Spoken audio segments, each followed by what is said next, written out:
one day people will thank you that you didn't give up now. So don't give up. One day you are going to be many people's hope, many people's hero. Just to be able to say that one line, don't worry, everything will be all right. You have to work tremendously hard. You have to put your heart, soul, everything into it, because that one line, means the world to the patient. Why? Because when it comes from the doctor, they know that it is true. So just keep going. So now we start with yet another important topic of the nose, and that is nasal polyps. And yes, many questions are asked from this topic. Now, what exactly are nasal polyps?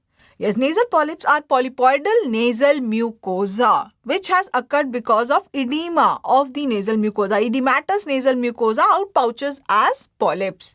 So why at all have these polyps formed in the nose? What has happened inside the nose that has led to this polyp formation? Have you heard of Bernoulli's theorem? Now, what the Bernoulli's theorem says is that whenever the air is passing through a particular path, if there is a sudden narrowing in that path, the air encounters the narrowing, and in result to that, the velocity of the air increases. And that increased velocity creates a negative pressure all around, and that pulls in the structures in the vicinity in the path of the air. Now, when we are breathing normally, the air is passing through which part of a nostril? Inferior, middle or superior? Yes, through the middle part of the nostril. Does that coincide with the middle meatal area? Yes, it coincides with the middle meatal area. Now, suppose there is edema in the middle meatal area that can occur either following infection or following allergy, following any cause. Now, what has happened is that there is edema in the middle meatal area. Now, when the air passes through the middle meatal area, it will encounter a sudden narrowing because of the edema. So, the velocity of the air will increase. That will create a negative pressure all around, pulling in the mucosa of the sinuses as polyps. So now we know that why the polyps in the nose form. So now when we know this, we have come to know two things. First, that the polyps, if they arise most commonly from which area in the nose? Yes, from the middle meatal area. And second, polyps in themselves are not the diagnosis. Why has polyp resulted? Yes, either because of infection or because of allergy or any cause that has led to edema of the middle meatal area because of narrowing of this path. Yes, so whenever you are given polyp in the nose of this patient, so it is already given that the patient has polyp, so you don't have to diagnose that this is polyp. Whenever you are seeing a patient of nasal obstruction, what you notice is that there is polyp in the nose. That is not the diagnosis. What you need to now evaluate is what has led to that polyp formation so that you can treat the cause. Yes, is that very clear? So what we know is that the mechanism of polyp formation is Bernoulli's theorem. Bernoulli's theory. And the polyps that form in the nose is because of any cause that has led to edema of the middle meatus. Okay. So what has happened is edema of the middle meatus. Edema of middle meatus that can occur following varied causes. It can be infection, it can be allergies. We will see what are the other causes. So ultimately what happens is there is edema of the middle meatus that will lead to osteomeatal complex block. So whenever there is osteomeatal complex block, what will happen first? Yes, first there will be features of chronic sinusitis. And when this is prolonged over period, the edema remains for the prolonged period, then that will lead to polyp formation. So which means that nowadays the polyps are no more just called as nasal polyps. They are called as chronic rhinosinusitis with nasal polyposis. So this has been classified as a feature of chronic rhinosinusitis. All chronic sinusitis will not lead to polyp formation. So that is why it is said chronic rhinosinusitis is divided into chronic sinusitis without polyps or chronic sinusitis with polyps. So when it is said with polyps, don't confuse what is given chronic sinusitis with polyp. What is meant? It just means this. Yes. So ultimately what we have to evaluate is not that this is a patient of chronic sinusitis, definitely, but what we have to evaluate is the cause of the edema that has led to that chronic sinusitis. So nowadays, the nasal polyps are known as chronic rhinosinusitis. Rhinosinusitis. Nowadays, sinusitis also we know is not just known as sinusitis. It is known as rhinosinusitis. Why? Because it is the infection of the nose which is going into the sinuses because of the opening in between the nose and the sinuses. So, chronic rhinosinusitis with nasal polyps.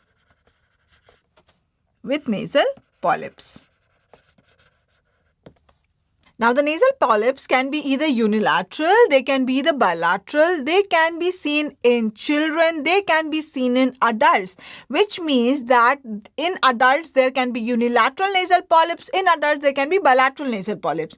In children, there can be unilateral nasal polyps, in children there can be bilateral nasal polyps. And the cause of each one of these is different, which means that whenever any question is given, what is the first thing that you need to do?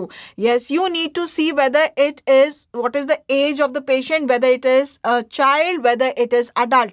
Second, you need to see is whether it is unilateral or it is bilateral. And that will help you to narrow down your diagnosis to a few things, and then you will further see what is mentioned now to come to the exact diagnosis. Is that very clear?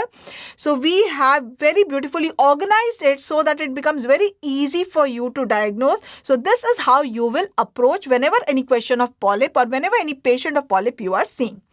So if it is any adult who is presenting with bilateral nasal polyps, what are the things that we have to think of? So if it is any adult with bilateral nasal polyp. Now always remember, whenever it is bilateral polyps means both the nose is involved, then always think of systemic conditions. Okay, it is not a localized condition inside the nostril. It is a systemic condition because of which both the nostrils have got involved. Is that very clear? So whenever there is any systemic condition, we are going to have bilateral nasal polyps. So what is the most common systemic condition that affects the nose? Yes, allergic rhinitis. So the most common cause of bilateral nasal polyps in adults is allergic rhinitis. So which means that in the question, if it is given adult and what you're seeing is bilateral nasal polyps, the first thing that should come to your mind is allergic rhinitis. And what are the other factors that you might look for, which might be given in the question, which will help you confirm that yes, this is allergic rhinitis? Yes, allergic rhinitis, it is a type 1 hypersensitivity. So IgE levels will be raised. Yes, and before that, the patient will give you the typical history. There will be a history of allergy. Yes, history of allergy will be present. Patient will typically tell you that, doctor, when I get up in the morning, I start sneezing. I have 5, 10, 15, 20 sneezes every morning, and throughout the day also I can start sneezing anytime. But he will give you maybe there is a family history also of allergy or of polyps in the nose. So the history is present. The test of allergy might be given, that Ig levels are raised. Yes, so all this will help you to narrow your diagnosis and to exactly tell that yes, this is a patient of allergic rhinitis who has now developed polyps. So our management will aim at not the polyp but the cause. What is the cause here? It is allergy. So what will be the management? The management will be the management of allergy. Yes, you will give anti-allergics. You will give decongestants. Decongestants, you remember, no? Not for more than, yes, maximum 7 days. If you give decongestants for a prolonged period, that will lead to which condition of the nose? Very good. Rhinitis medicamentosa. You will give, very, very important. Tell me, yes, allergic rhinitis is some condition which you will see so commonly. So this management of allergic rhinitis should be on your tips. Yes, you will give steroid nasal spray. You will give steroid in the form of nasal spray. And the first management is always medical. Many a times with this medical management, the polyps regress in size. That is what is known as medical polypectomy. But if the polyps are huge and they are large, then they might not benefit. So anyway, you have to give the medical management first. And if the medical management does not benefit, then you go for the patient is suffocated because of, is this bilateral? Yes, bilateral nasal obstruction. Patient is suffocated. His voice is changed. Yes, how does the voice change if there is bilateral polyps? Yes, if there is bilateral polyps, the nasal resonance is not able to happen. So the patient has a very denasal voice, hyponasal voice, decreased nasal resonance is absent. That is known as hyponasal voice. So the patient is disturbed because of the voice. The patient is disturbed because he is not able to breathe. So in all that cases, then we go for what is excision of the nasal polyps. And how do we excise? We go for FES. So if not benefited, medical management not benefited, then you go for FES. Not benefited.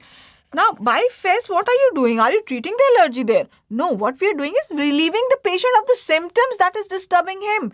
Yes, what are the symptoms that he is having? He is having nasal obstruction. Yes, he is having a hyponasal voice. Hyponasal voice is also known as rhinolalia clausa. Because of closing of nose, you can remember rhinolalia clausa. He will tell that when I speak, people tell me that your voice has changed. Yes, patient is, because of nasal obstruction, he is not able to sleep. Yes, so patient is symptomatic because of the polyp. So what we are doing by removing the polyp is we are not treating the allergy. Can you anyway treat the allergy? You cannot treat allergy. Allergy is a systemic condition. It cannot be treated. So what you can do is you can remove the polyp and treat the patient of the symptoms, and then you can continue the management of allergy so that now it does not recur. Now the allergic manifestations of getting up in the morning, of sneezing. Yes, when the patient sneezes, that pushes so much of force on the mucosa, on the polypoidal, on the edematous mucosa, edema which has occurred because of allergy, because of allergic mediators causing increased vascular permeability leading to edema. So all that sneezing and all the allergic manifestations, they can be controlled. So once you have removed the polyps, then continue the management of the allergic rhinitis. So FES is the definitive management. If not benefited by medical management, go for FES. Yes, so this is the most common thing that you are going to find, that the questions are given, you have to think of. Now, what can be the other conditions that we have to think of when there is bilateral nasal polyps in adults? Now, can these polyps because of allergy, which has arisen because of allergy, recur? What do you think? Will they recur? You have done FES and you have removed. Will they recur?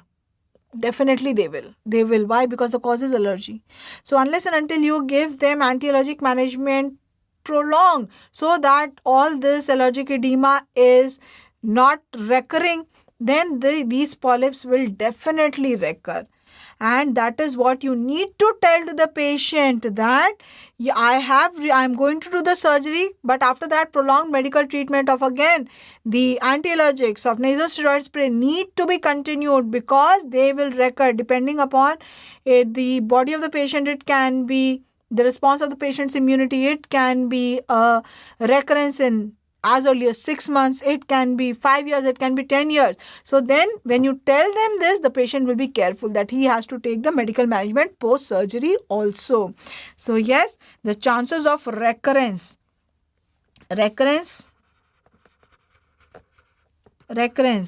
is always present here. Now, another very, very important condition that you need to think of is aspirin sensitivity. Aspirin hypersensitivity. Aspirin hypersensitivity, can it lead to nasal polyps? Okay, let us first see how it can lead to nasal polyps, and then we will see what this is known as. So what aspirin does is, now there is the pathway, cyclooxygenase pathway, which the aspirin blocks. Now, what exactly is the cyclooxygenase pathway responsible for? The membrane phospholipids of our body, they get converted to arachidonic acid, and this arachidonic acid goes for two pathways. Yes, this goes through the cyclooxygenase pathway for the formation of prostaglandins. Yes, that is the cyclooxygenase pathway. And through the lipooxygenase pathway, it goes for the formation of leukotrienes. Yes. Now, what aspirin does is, we know that aspirin blocks the cyclooxygenase pathway. So, aspirin will go here and it will block it. Now, when the cyclooxygenase pathway is blocked, now all the arachidonic acid will get diverted to the lipooxygenase pathway, and there will be more and more of leukotriene that is produced. Yes. So now what will happen, the ultimate result is that because cyclooxygenase pathway is decreased, so prostaglandin will go down. Leukotriene will increase. What does the prostaglandin do? Prostaglandin causes stabilization of the mast cells. So now when the prostaglandin is not there, the mast cells will become unstable. So once the mast cell becomes unstable, the histamine increases. And when the histamine increases, so now what happens is, when the histamine increases, that will lead to increase of vascular permeability. Vascular permeability. Now, when the vascular permeability increases, yes, that will lead to edema. Edema in the middle meatal area, and that will narrow down because of Bernoulli's phenomena. That will lead to polyp formation. Yes, so this will lead to polyp formation. Now, at the same time, what is happening when the leukotrienes are increasing? Because all the arachidonic acid now gets shunted to the leukotriene pathway, that causes bronchoconstriction and increased mucosal secretions, and that bronchoconstriction manifests as asthma.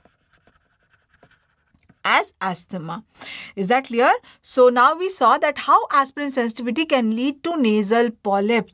So aspirin hypersensitivity, when it leads to nasal polyps, and along with that it leads to asthma, then that is what is known as Samter's triad. This is known as Samter's triad, a very, very common question of your exam. Samter's triad. So Samter's triad constitutes of these three things, and the polyp and the asthma has occurred. Why? Because of aspirin hypersensitivity, and that is why in the question where it is given, where you are expected to answer the answer as Samter's triad, it will be given that first thing what we have to see is whether it is bilateral or not. Second, what you have to see is whether it is adult or not. Yes, this leads to exuberant bilateral polyps. So yes, when you have found that it is bilateral and it is in adult, so then to find out whether it is Samter's triad or not, what will you look for in the question? Yes, you will look for a aspirin hypersensitivity. Patient will tell that I have wheezing. Whenever I take painkiller, I have headache. Whenever I have headache, or whenever I have fever and I take the painkiller, maybe he will not tell you exactly that it is aspirin. Yes, so then he will tell that I start having wheezing. Or patients of cardiac conditions, they are given regularly, they are given low dose aspirin. So they will also complain that if by chance they are aspirin hypersensitive, you will see that they following aspirin, they suddenly develop these conditions. So what you need to do is, stop the aspirin. Yes, stop aspirin. This patient has to avoid aspirin. He will not have to take aspirin ever. Avoid aspirin. Desensitization can also be done. Desensitization can be done. And again, if the polyps are exuberant, patient is disturbed because of nasal obstruction, not able to sleep, and because of all these symptoms, then you can excise the polyp by FES. And again, the avoidance of the aspirin has to continue for life. Now, what is the third condition that you will think of when it is an adult with bilateral nasal polyps? Yes, you will think of eosinophilic granulomatosis with polyangiitis.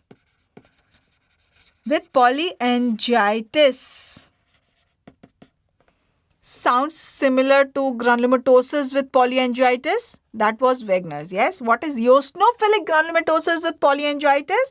Yes, this is what is also known as Churg-Strauss syndrome. And the name tells you it is polyangiitis. Polyangiitis means it is an inflammation of the blood vessels. So yes, it is an inflammation of small and medium blood vessels. Small and medium blood vessels. And it is eosinophilic. Eosinophilic tells you this is allergic. Yes, this is autoimmune pathology. It is allergy to some unknown factor. Probably it is autoimmune. So yes, there are eosinophilic granulomas that are present, and whichever organ it involves, you see organ specific features. But the features that are always almost present in all patients of Churg-Strauss syndrome is, first, it involves the airways. Airways, upper airways as well as the lower airways. Yes, so upper airways, in upper airways, it leads to chronic sinusitis-like features. So it leads to chronic sinusitis-like features. It involves upper as well as lower airways. Upper as well as lower airways. Lower airways. In upper airways, it leads to chronic sinusitis-like features. Chronic sinusitis. And many of the patients develop polyps, nasal polyps. And in the lower airways, patient has involvement leading to asthma. Asthma. Yes, now here what you need to, when you need to think that yes, this can be a Churg-Strauss syndrome, is that when it is an adult onset asthma, this asthma that the patient develops, he develops in between 30 to 50 years of age. So these are the key points that will help you diagnose. It is the adult onset, 30 to 50 years of age. Patient has come with a complaint of nasal obstruction. You examine the nose, and yes, what you find in the nose is that there is bilateral nasal polyps. So you are asking history of allergy, and he is telling you that yes, I am having asthma also. Now when you are thinking that there is some history of allergy present and there is asthma also, what all will come to your mind? Can a samtostriate come to your mind? Yes. Can an allergic rhinitis come to your mind? Can a Churg-Strauss come to your mind? Yes or no? Yes, so diagnosis is not very simple that, okay, it is asthma, you have learnt in this, in previous also, you need to then integrate, okay, asthma can be any of these. It can be allergic rhinitis whose allergy is to the lower airways also, and he has asthma. Yes, it can be a samtostriate, so therefore that you will ask for aspirin sensitivity, it is not present. So then what you will see is, you will ask for is, yes, it is adult onset, 30 to 50 years. When you get the blood picture done, what you see is that IgE levels are raised, but they are exuberantly raised. And yes, the blood, the eosinophils are more than 10%. It is more than 10%, and this usually, this much rise you will not find in allergic rhinitis. So when you find the eosinophils more than 10%, yes, then you think that this can be Churg-Strauss, and then you will look for additional findings. This patient will not have only the findings of airways. Very, very commonly, these patients have involvement of other systems. There can be heart involved, myocarditis. There can be GI involvement. There can be renal involvement, because this granulomatosis, this polyangiitis is of small and medium vessels, not only of the nose. It is a systemic condition, generalized systemic condition. Yes, very, very commonly these patients will have peripheral neuropathy. Yes, so all this, any of these can be mentioned in the question, which you have to be careful about. All these features will never be present in allergic rhinitis. If it is aspirin sensitivity is not mentioned, you will never think of samtostriate. Yes, so if there is polyps along with asthma given, then these are the things that you will look for to come to a diagnosis of Churg-Strauss syndrome. So there can be peripheral neuropathy. Very, very commonly, many patients have peripheral neuropathy. Yes, there can be heart involvement, there can be renal involvement, there can be GI involvement. So then you will diagnose, and diagnosis will be by biopsy. Yes, the diagnosis will be by biopsy, where you will see the eosinophilic granulomas formed. And then how will you manage this patient? This management, it is autoimmune condition, so yes, management is steroids, and you also go for cyclophosphamide.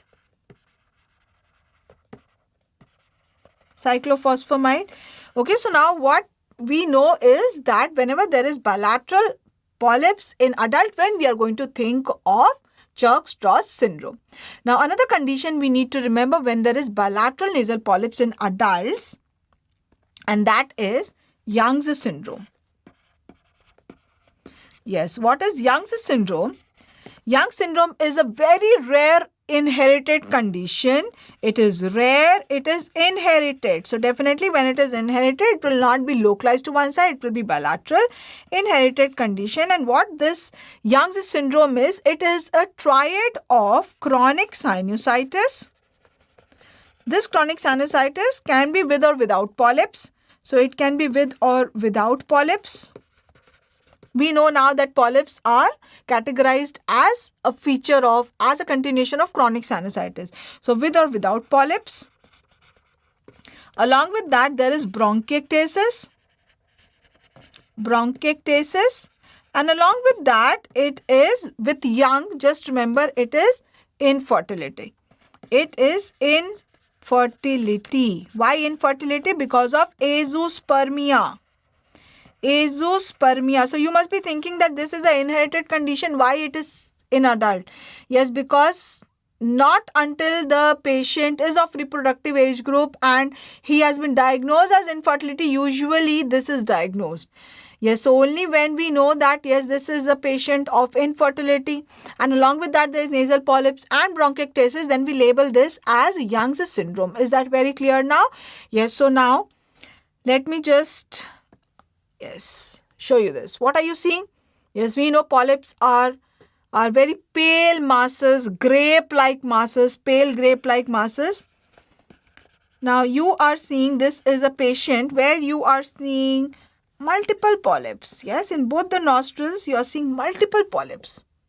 Okay, so whenever you see polyps in the nose, this you see by endoscopy, you confirm it to see what all is involved. Yes, and then you go for a CT scan. So you confirm and you go for a CT scan. Yes, NCCT. What is NCCT? Non-contrast CT. Yes, now usually in the exam it is just given sometimes CT scan. That is fine. We know that in the nose, whenever there will be any condition which is benign, be it sinusitis, be it polyps, for our diagnosis, the radiological investigation will be a CT. Yes, when do we go for CT? When we want to see the bony structures, we go for CT. And when do we go for a NCCT or for a CECT? CECT is contrast. So when do we give contrast? Whenever we want to see the vascularity.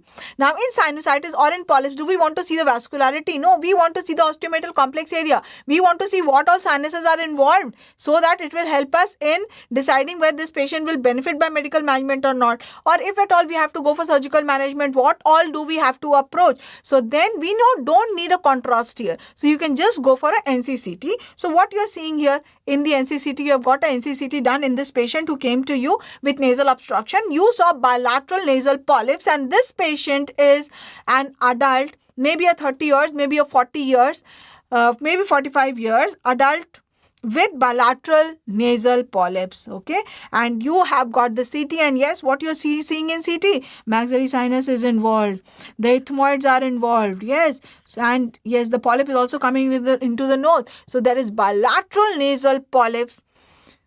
Then what are you going to think of? This patient, nasal endoscopy is given and the CT is given.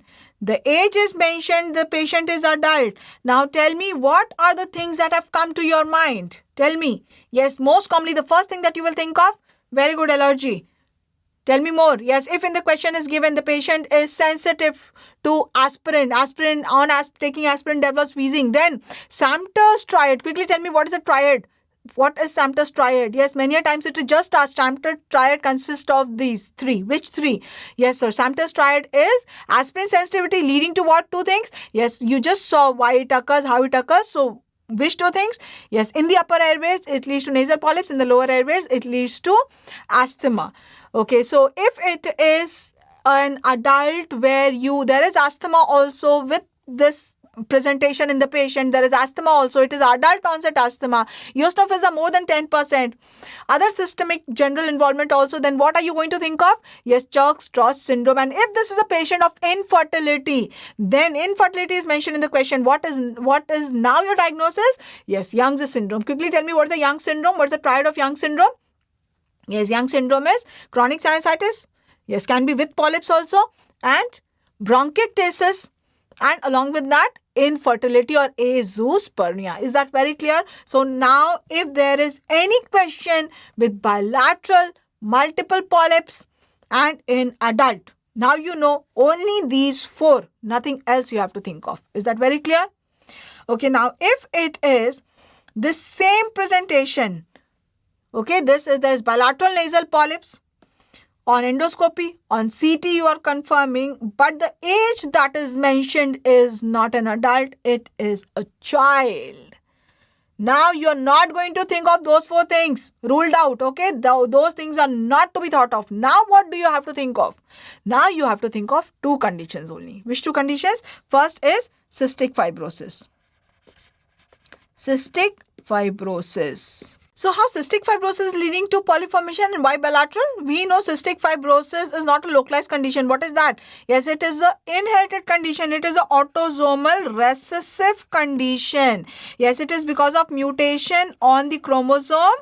Yes, mutation on the chromosome 7. Mutation on chromosome 7. And what this leads to is abnormal chloride conduction. Abnormal chloride conduction. So it will affect not only, it will affect all the exocrine glands and everywhere. What will happen is that the chloride will increase.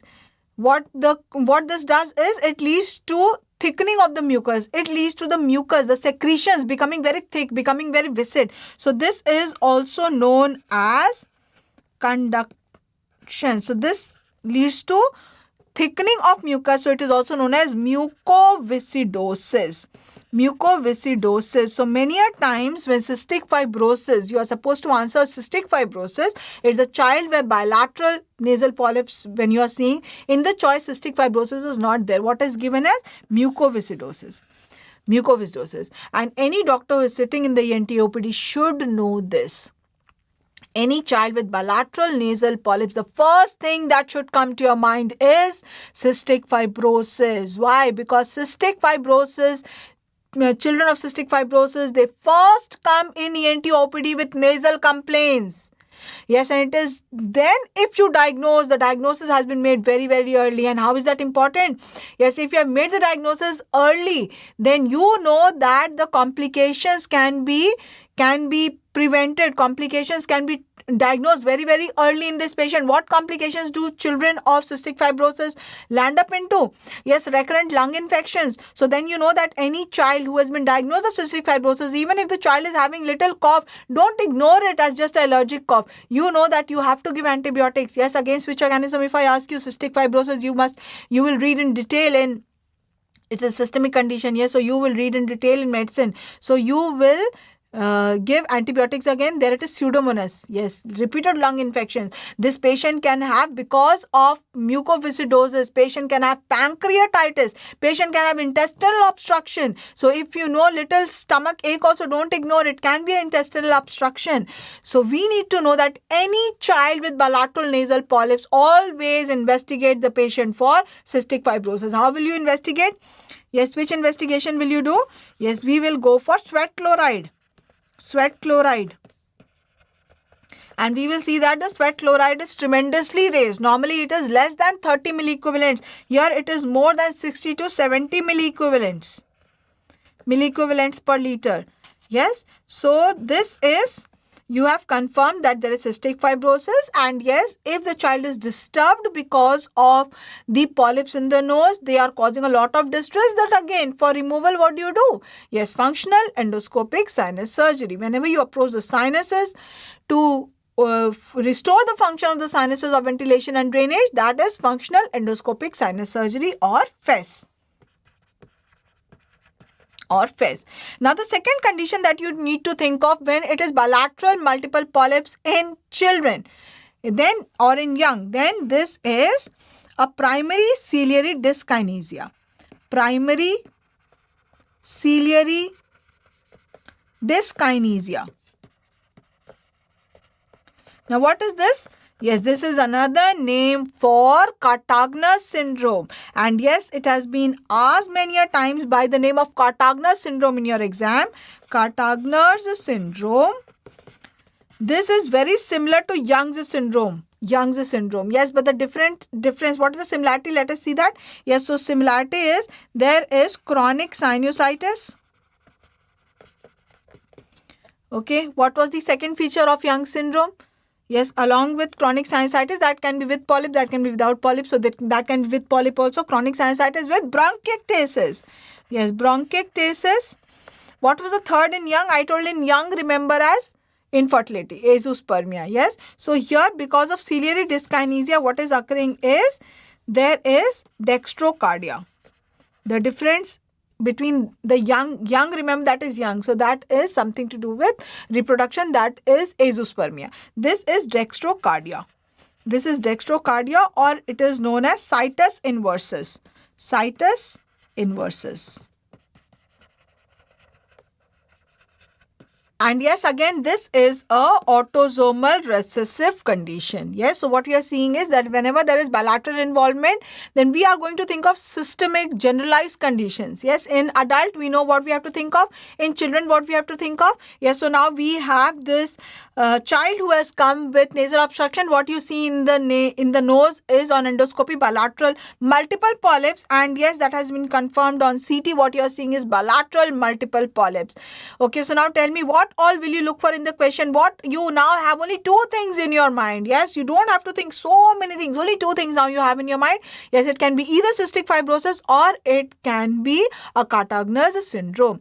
So according to what is given in the question, you can answer as what the diagnosis is. It can be either cystic fibrosis or a Cartagner's syndrome.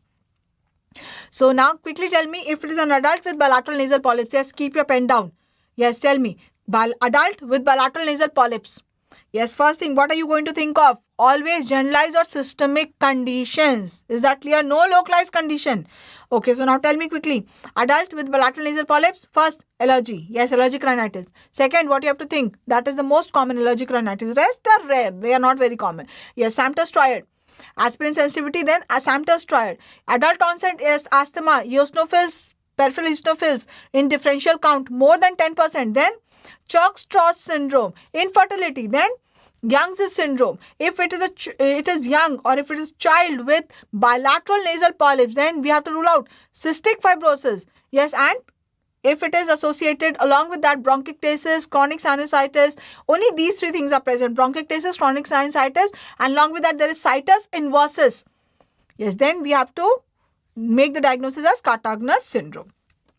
Okay, so bilateral is clear to us. Yes. So now let us see if it is a adult. The presentation is in an adult, but it is unilateral polyps. So what are the things that we will think of then? So if it is unilateral polyps in adults, then always remember unilateral is localized. Localized is infection. Is that clear? So it can be either a bacterial infection or it can be a fungal infection. Fungal infection. Is that clear? Unilateral in adult, always remember it is infection. Infection, localized infection. Localized. How can bacterial infection be localized and why is it localized? Why it can be localized? Yes, now if the patient has concha bullosa on one side, if the patient has Haller cell on one side, some anatomical abnormality on one side, yes, or because of any viral infection or anything, the meatal complex, osteometal complex on one side is a little different in anatomy than the other side, is little narrow. And following any viral infection, what has happened is that the osteometal complex, it remains blocked because of some inherent abnormality. So now it can be localized. It can be only on one side. So if it remains prolonged, if it leads to chronic sinusitis, so then that can lead to polyps only on that side of the nose. It will be unilateral. So bacterial infection, if it is, yes, chronic bacterial infection. So chronic bacterial infection or chronic bacterial sinusitis. Chronic bacterial sinusitis. Okay, so patient has come with the complaint of nasal obstruction. What you do is you see on endoscopy, you see nasal polyps. You get a CT scan done. Maybe there are bilateral polyps, but you are able to see only on one side. On the other side, maybe it is there. You want to confirm whether it is unilateral, whether it is bilateral. You get a CT scan done. And just see here, what are you seeing? Yes, you are seeing only unilateral. You are seeing on one side.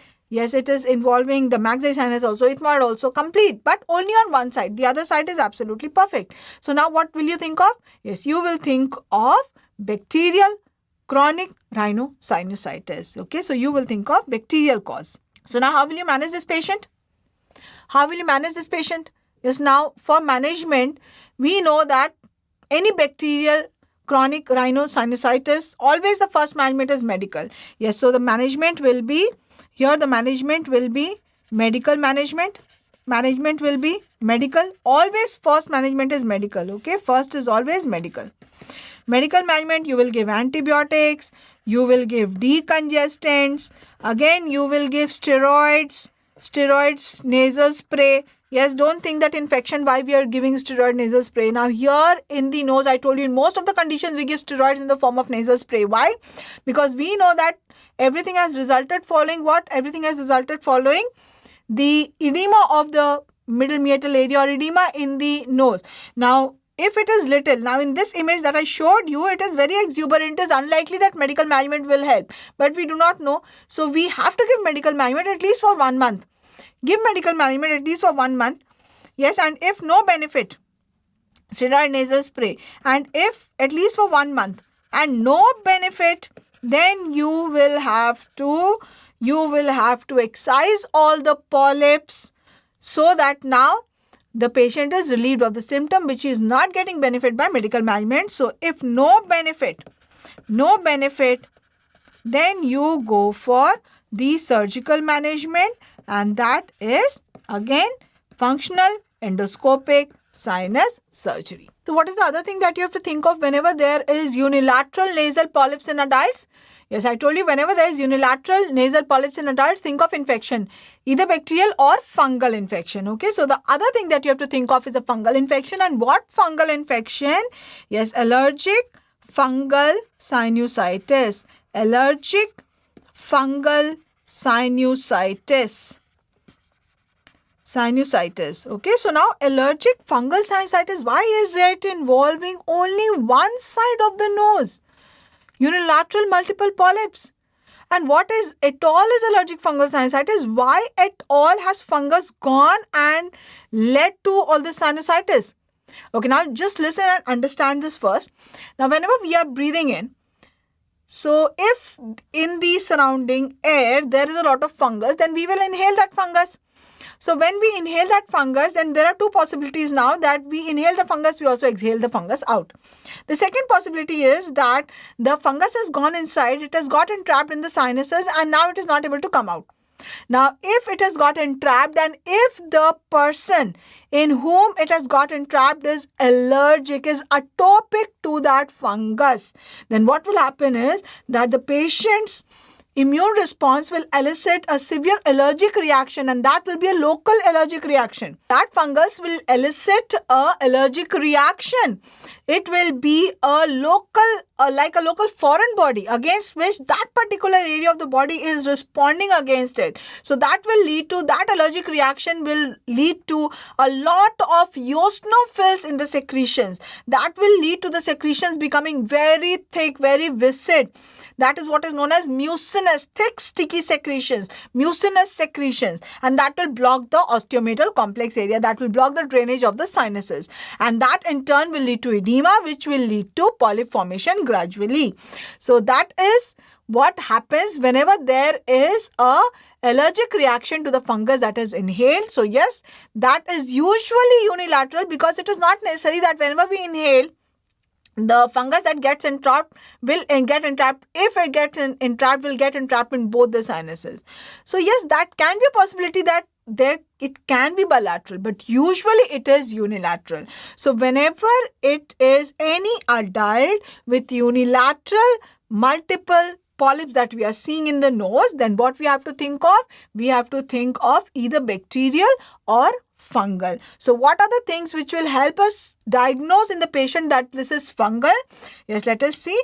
In allergic fungal sinusitis, it is a localized allergic reaction to inhaled fungus. So which means that it is this patient will be atopic. So first thing is that history of atopy will be present. History of atopy will be present, and yes, this patient, when you test, the Ig levels will be raised. It is a high type 1 hypersensitivity, so Ig levels will be raised. Now, when you examine in the nose, what you will find is, yes, you are seeing the polyps, you are seeing unilateral polyps. But what will be the type of secretions? Yes, just see here. Can you see this thick, sticky secretion? When you suction out, it will not immediately go into the suction. It will, like a string, it will be pulled out. That is known as the mucinous secretions. Mucinous secretions in any question with nasal polyps, mucinous secretion is given in the question. The moment you see this, you have the diagnosis that is allergic fungal sinusitis. Yes, so you see, can you see this? When you're trying to suction it out, it will get pulled like a string. Yes, patients will also tell you that that is a very thick, sticky secretion that is coming out. It comes out, they can pull it, go on pulling it, it is like a string and does not feel like everything has come out. So yes, what we are seeing here are the mucinous secretions typical of allergic fungal sinusitis. Yes, just see how with the suction it is getting pulled out like a string. Whenever you are seeing mucinous secretion or it is mentioned in your question, immediately you have the answer with you, and that is allergic fungal sinusitis. That is because of the excessive eosinophils in the discharge that makes it mucinous. And also when you get the CT scan done, what you find is not that picture, not like this image. Yes, can you see any difference in this image? And can you find any difference in this image? Yes, can you see that here it is uniform, it is homogeneous appearance. Whereas here, can you see it is a heterogeneous appearance that you are seeing? Yes, this is one property of the fungus. What's the property? It entraps metals. It entraps metals. Entraps metals. Yes, which metals? It entraps calcium. It entraps manganese. It entraps iron.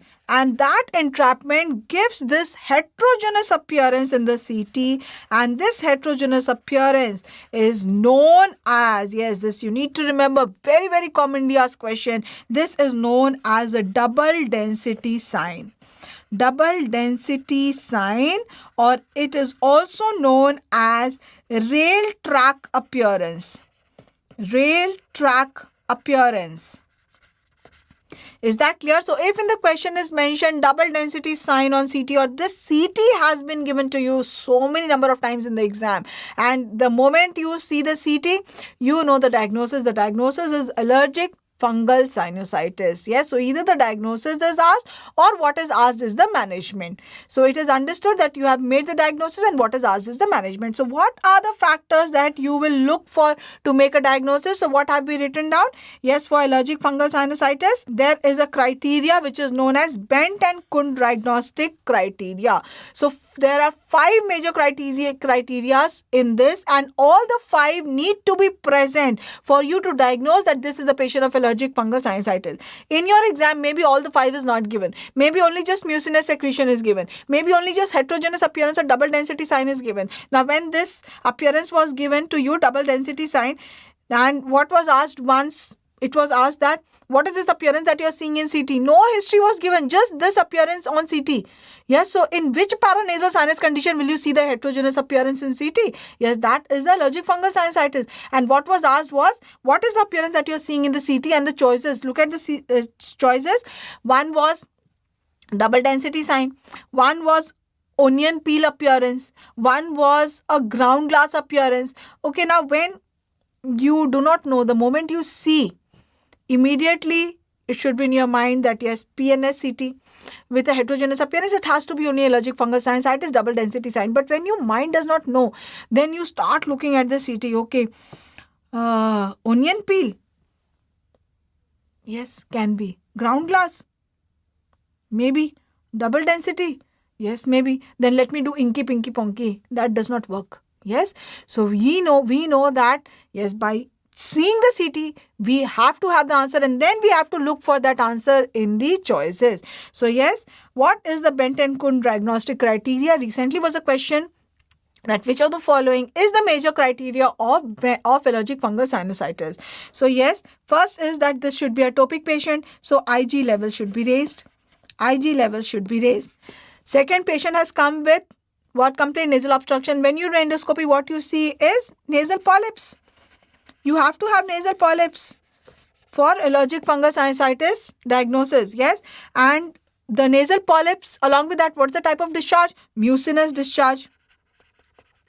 Mucinous discharge. Mucinous discharge is because of increased eosinophil. Because of increased eosinophil in the mucus. So mucinous discharge. And what will be the CT finding? The CT will be double density or heterogeneous appearance. And the fifth is that when you send this for nasal smear, on nasal smear, fungus is present. So fungal smear is positive. The nasal smear is positive for fungus. It is positive. So these 5 criteria you need to know, and we are seeing that what is this 5 criteria? It is exactly what we are seeing to diagnose a patient of allergic fungal sinusitis. Is that very clear? So when there is any adult with unilateral polyps, yes, then we have to think of infection, either bacterial or fungal, and we know what are the things which will differentiate. The fungus is so obvious, so many criteria, so many points in the criteria. We have any of this in the question. The diagnosis is stat, it is allergic fungal sinusitis. You need to know very, very nicely. It is a repeated question. Last 4 to 5 years has been a question on allergic fungal sinusitis. Now let us quickly see a video of how the mucinous secretions appear, and once you see that, you are never going to forget it. So yes, what we are seeing here are the mucinous secretions typical of allergic fungal sinusitis. Yes, just see how with the suction it is getting pulled out like a string. Whenever you are seeing mucinous secretion or it is mentioned in your question, immediately you have the answer with you, and that is allergic fungal sinusitis. That is because of the excessive eosinophils in the discharge that makes it mucinous. So now once we have diagnosed that this is a patient of allergic fungal sinusitis, how do you manage a patient of allergic fungal sinusitis? Management of allergic fungal sinusitis. Yes, it is an allergic reaction to the fungus that has gotten trapped. So do you give antifungal here? No, just remove that foreign body, remove that fungus that is eliciting all this allergic reaction. So here there is no role of any medical management with antifungals or with anything. The definitive management is just excision by FES. You excise all the fungal tissue, everything you remove by functional endoscopic sinus surgery and restore the ventilation and drainage. No role of antifungal unless and until you have done a FES and you are seeing that the response is not good. So only when following FES, if the response is not good at all, yes, not good response, only then you go for antifungal. Otherwise it is not given, and the antifungal that we usually give here is itraconazole.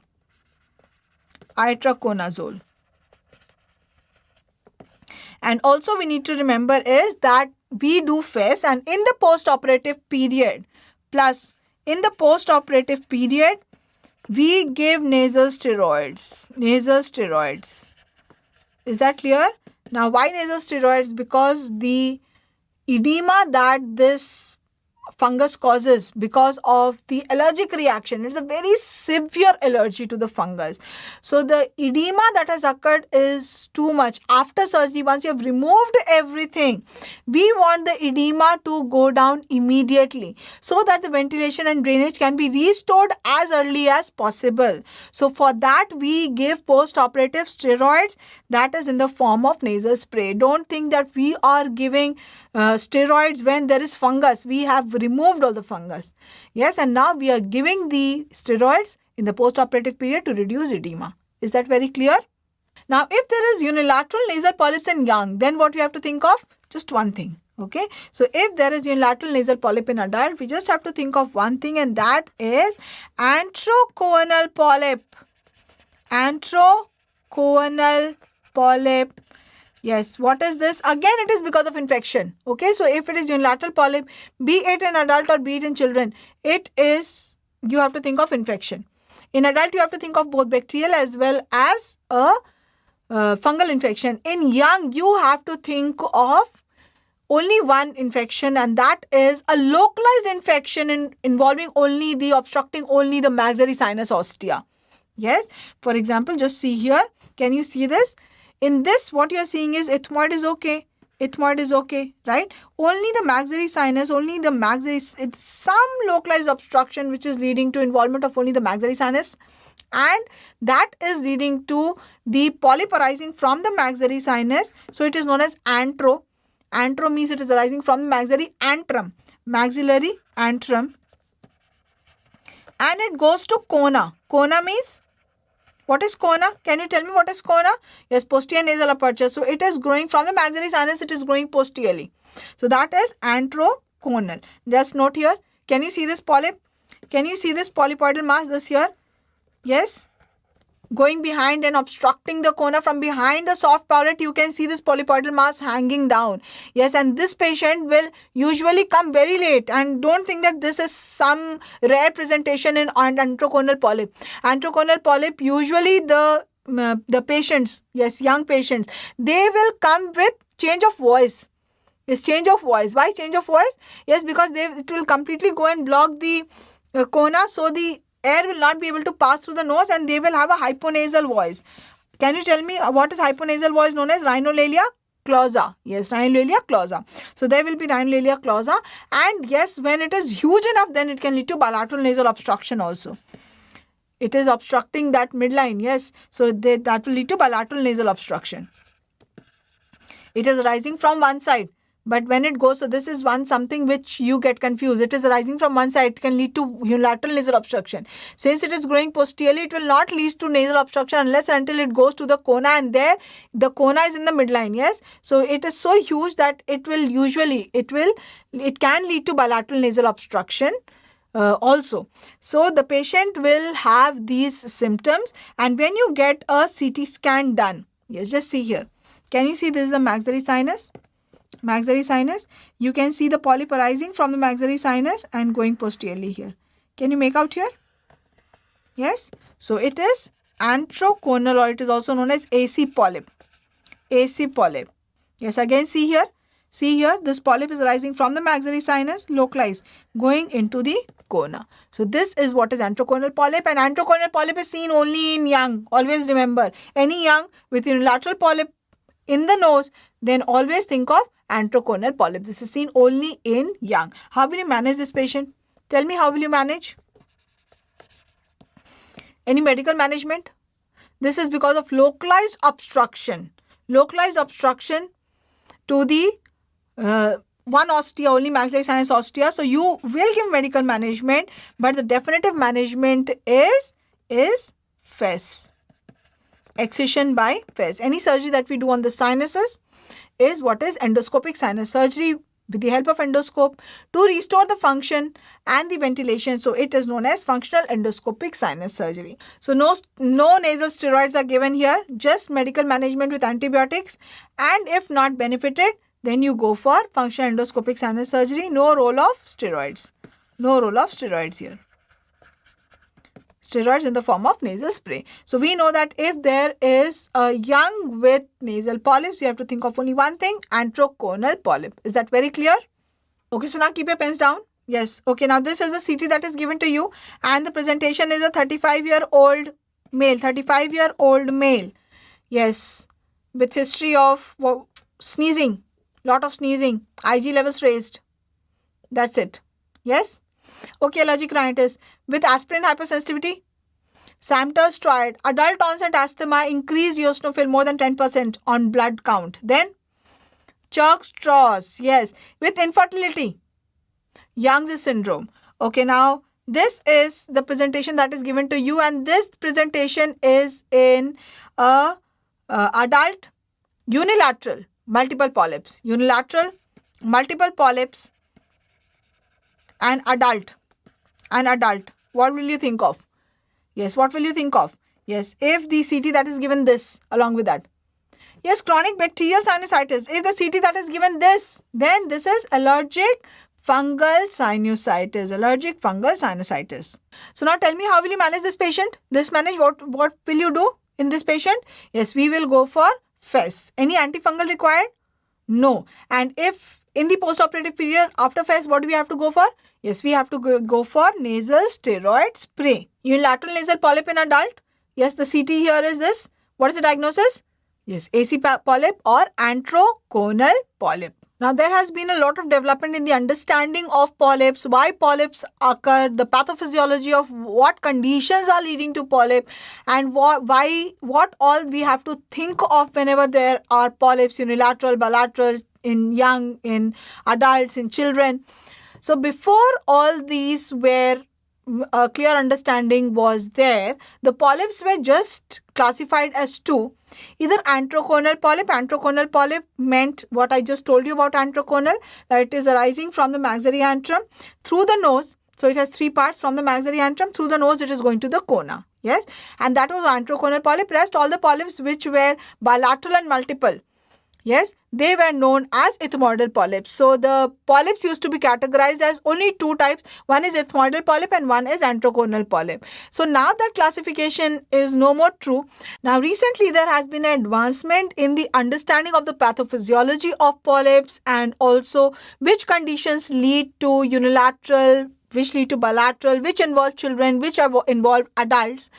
Earlier to that, the pathophysiology was not very clearly understood and the polyps were just named as, they were categorized as two types of polyps, either ethmoidal or antroconal. The ethmoidal polyps were named as the polyps which are bilateral, which are multiple, and because of allergy.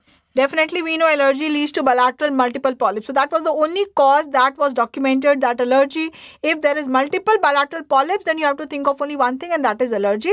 And those polyps, why they were known as, how did they know that bilateral multiple polyps are arising from the ethmoid? Yes, because ethmoid has multiple air sinuses. So if there is one outpouching from one sinus, that will lead to one polyp. So multiple bilateral polyps arising from the ethmoid, because of allergy, they were known as bilateral ethmoidal polyps, whereas antroconal polyp was the one that was unilateral, arising from the maxillary antrum. So this was unilateral because of infection and arising from maxillary antrum. Maxillary antrum. So now we know that we usually do not classify them just like this. We have a very detailed classification of the polyps, and that is how you have to remember that. But still, if any question is given as what is ethmoidal polyp or what is antroconal polyp, we know it is the same.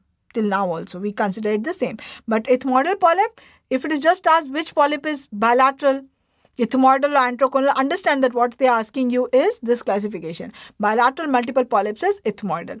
Unilateral single polyp is antroconal. Unilateral single. Now, many a times we have patients who have been referred to us in the OPD with a complaint that they have polyp in the nose, and when you actually examine, it is not a polyp. Yes. So there are some important, very important conditions which mimic polyps, which we need to know. Yes. So the first is can you think of any condition of the nose, of the turbinate, concha? Yes, concha bullosa. Concha bullosa. Bullosa. Yes, just see this. Yes, can you see what is concha bullosa? Yes, concha bullosa is pneumatized. It is pneumatized turbinate. We have done it very beautifully earlier. It is pneumatized turbinate, most commonly seen in which turbinate? Most commonly seen in middle turbinate, and most commonly polyps arise from which area? From the middle meatal area. So both of these arise most commonly. They are present in the same area. That is why it is confused very commonly with polyps. Yes, so you can just confirm it in the OPD also. Definitely by a CT scan it will be confirmed. Can you see here? This turbinate is normal here. This one is normal here. This turbinate, you can see it is pneumatized. So yes, there is a concha bullosa in this patient. So you can confirm it also in the OPD. This appearance when you are seeing, you can confirm it by OPD by a test which is known as probe test. What is probe test? You take a probe, and if it is a polyp, you only tell me now, if it is a polyp, will you be able to pass the probe all around the polyp? Yes or no? All around the polyp? Yes. All around the turbinate? No. When you prick the polyp with the probe, will it bleed? Will it pain? A polyp neither bleeds nor pains. It has got a very poor blood as well as nerve supply. Is that clear? Whereas a turbinate will be very painful. It will also bleed when you prick it with a probe. In fact, before the advent of endoscopes, do you know how polyps used to be removed? Patient used to be made to sit in front of you. You do anti-rhinoscopy. You are seeing that polyp. What used to be done is a nasal snare used to be put and the polyp used to be avulsed. Yes, don't feel so bad. Will it be very painful? Will it bleed a lot? No. So polyp has got very poor blood as well as nerve supply. That was known as intranasal polypectomy. Nowadays that is not done. Nowadays what is done is, tell me, FES. Yes, FES is done. You exactly see from where the polyp is arising. You exactly widen the ostia of the sinuses. You restore everything unhealthy you are removing, everything healthy you are restoring. Yes. So in probe test, in a polyp and a turbinate. Again, this is a very common question asked from you. And a turbinate. Yes. Pass probe all around. Pass probe all around. All around. Polyp, yes. Turbinate, no. Second, is it painful? Will it pain? Polyp, no. Turbinate, yes. Will it bleed? Third, bleed. Polyp, will it bleed? Polyp will not bleed. Turbinate, yes. So this is how you differentiate whether it is a polyp or a turbinate, and you can confirm it whether it is a concha or not on CT. Now, if it is an infant, and in the infant, you are noticing a polypoidal mass in the nostril, what will you think of? Infant, polyp. Did we do any condition of the nose where we were seeing polyps in infants? No, in children we know there can be polyp, multiple polyp, there can be cystic fibrosis, Catagna syndrome. So what can this be?